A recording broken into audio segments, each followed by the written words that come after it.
পতাকা আঁকার জন্য স্কেল, কম্পাস, রাবার, পেন্সিল। প্রথমে 1 to 10, 1 থেকে 10 দাগ কাটলাম। তারপর 1 মানে 0 থেকে 6, কারণ এই 1 এর সামনে যে জায়গাটুকু এইটুকু হলো 1 ইঞ্চি। 1 থেকে ধরলে 1 ইঞ্চি বাদ পড়ে যাবে। 1 to 6।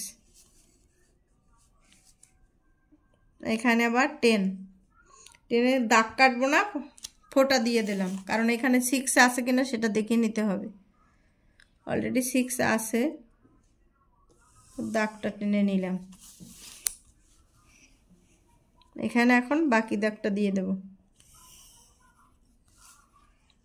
এখানে বৃত্তর জন্য দৈর্ঘ্যের 9 ভাগের 20 ভাগের 9 ভাগ, তো ওরা তো মনে রাখতে পারবে না, তার জন্য 4.5 ইঞ্চি মুখস্থ করাই দেবেন, কারণ 20 ভাগের 9 ভাগে 4.5 ইঞ্চি হয়।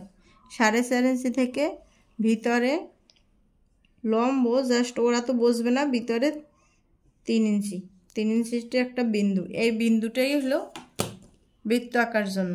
আলাদা এক জায়গায় একটা বৃত্তর ব্যাস হলো 2 ইঞ্চি, আলাদা এক জায়গায় 0 থেকে 2 দাগ কেটে বিন্দু দিয়ে নেবে। এইটা হলো মাপ বৃত্তর ব্যাস।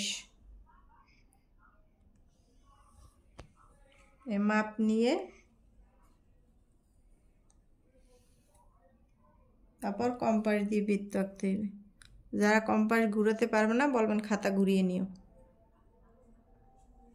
এই এরকম।